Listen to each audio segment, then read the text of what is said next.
তো হ্যালো দেশপ্রেমী ভাই বোনেরা, কেমন আছো? তো জয় হিন্দ সবাইকে। চলে এসেছি নতুন একটি আপডেট ভ্যাকান্সি নিয়ে। তো তোমাদের জন্য একটি খুশির খবর রয়েছে। তো ভিডিওটি তোমরা দেখেই তো বুঝতে পারছো যে কি নিয়ে বলতে চলেছি।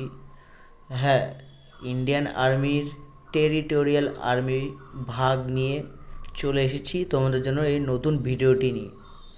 তো এখানে আমরা দেখব যে টোটাল কতটি পোস্ট রয়েছে, তার মধ্যে মেল ক্যান্ডিডেট কতজন রয়েছে, ফিমেল ক্যান্ডিডেট কতজন রয়েছে, physical test and document verification থেকে শুরু করে আরও অন্য কিছু তোমাদের এই ভিডিওতে দেওয়া হয়েছে।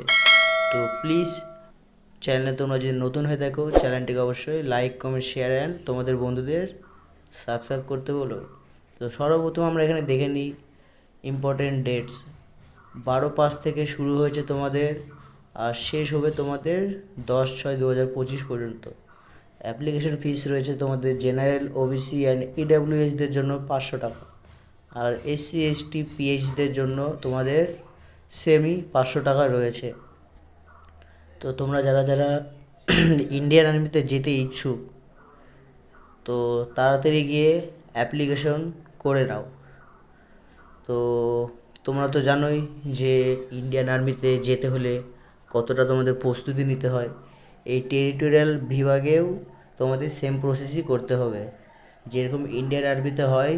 ফিজিক্যাল থেকে শুরু করে এক্সাম যেরকম হয়, সেম প্রসেসই রয়েছে। কিন্তু এখানে তোমাদের এজ লিমিট কিছু বাড়িয়ে দেওয়া হয়েছে বা বেশি হয়েছে এখানে টেরিটোরিয়াল আর্মিতে, 18 থেকে 42 বছর পর্যন্ত। তো বুঝতেই পারছো, 42 বছর পর্যন্ত। তো তোমরা তো জানোই, তো এই টেরিটোরিয়াল আর্মির যে টোটাল পোস্ট রয়েছে, পোস্ট ভ্যাকান্সি রয়েছে, টোটাল পোস্ট ভ্যাকান্সি রয়েছে 19টি পোস্টের। তো যেখানে মেল ক্যান্ডিডেট রয়েছে 18টি, আর ফিমেল ক্যান্ডিডেট রয়েছে 1টি। তো কতটা টাফ হতে চলেছে তোমরা তো বুঝতেই পারছো এই আপডেট ভ্যাকান্সি নিয়ে। টোটাল 19টি পোস্ট, তার মধ্যে মেল ক্যান্ডিডেট 18টি আর হলো ফিমেল ক্যান্ডিডেট 1টি।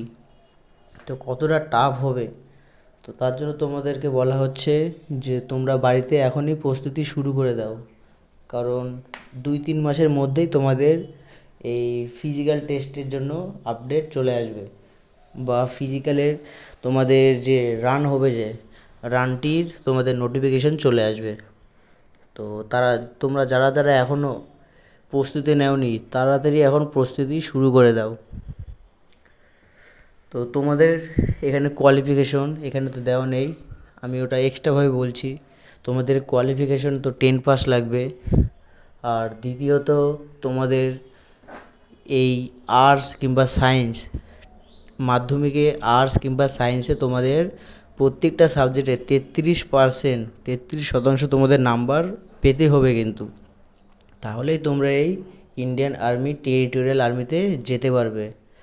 তাছাড়া তোমাদের কম নাম্বার যদি থাকে তাহলে কিন্তু তোমরা যেতে পারবে না। 33% নাম্বার প্রত্যেকটা সাবজেক্টে। তো শুনতেই পাচ্ছ তোমরা সবাই, এখানে বিভিন্ন রকম স্টেট রয়েছে, যেখানে কেরালা, তারপরে পাঠানকোট, শ্রীনগর, এখানে বিভিন্ন স্টেটের নাম রয়েছে। বিভিন্ন স্টেট থেকে এখানে ফর্মটি ছাড়া হয়েছে। তো তার মধ্যে আমাদের এই ওয়েস্ট বেঙ্গলও রয়েছে কিংবা কলকাতা রয়েছে। তো তোমরা যারা যারা ইচ্ছুক এই টেরিটোরিয়াল আর্মিতে যেতে যাওয়ার জন্য, বা ইন্ডিয়ান আর্মির এই পোশাকটি পরবার জন্য, তো তাড়াতাড়ি তোমাদের বলা হচ্ছে যে প্রস্তুতি শুরু করে দাও। কারণ ইন্ডিয়ান আর্মি যারা যায়, তারা তো বুঝতে পারছো বস কতটা পরিশ্রম করে যায়। তো এখানেও কিন্তু সেম প্রসেসই রয়েছে। এখানে কিন্তু তোমাদের ওই বাঘের বাচ্চার মতনই ছেলেরা আসতে চলেছে কিন্তু। তো সেরকমই তোমরা যদি পরিশ্রম করো তাহলে অবশ্যই কিন্তু ফল পাবে। তো তারপরে আমরা দেখে নিই এখানে বিভিন্ন রকম ডকুমেন্টস, ফটো অ্যান্ড আইডি প্রুফের ব্যাপারে বলা হয়েছে। এগুলো তোমাদের ডকুমেন্ট ভেরিফিকেশনের বিষয়ে বলা রয়েছে। তারপরে তোমাদের এখানে অল ডকুমেন্টস নিয়ে যাবে, অ্যান্ড বিশেষ করে ডোমিসিয়াল সার্টিফিকেট, তারপরে তোমাদের যে আশেপাশে যে থানা রয়েছে থানা থেকে অবশ্যই কিন্তু এনওসি নিয়ে যেও, কারণ এগুলো কিন্তু চাই। তো ভিডিওটি ভালো লাগলে please like comment share and subscribe করে দিও। আর তোমাদের যারা ইন্ডিয়ান আর্মিতে যেতে ইচ্ছুক তোমাদের ভাই বোনেরা, তাদের কাছে এই ভিডিওটি যত পারো শেয়ার করে দাও। তো জয় হিন্দ, জয় ভারত। দেখা হচ্ছে নতুন একটি আপডেট ভ্যাকান্সি নিয়ে।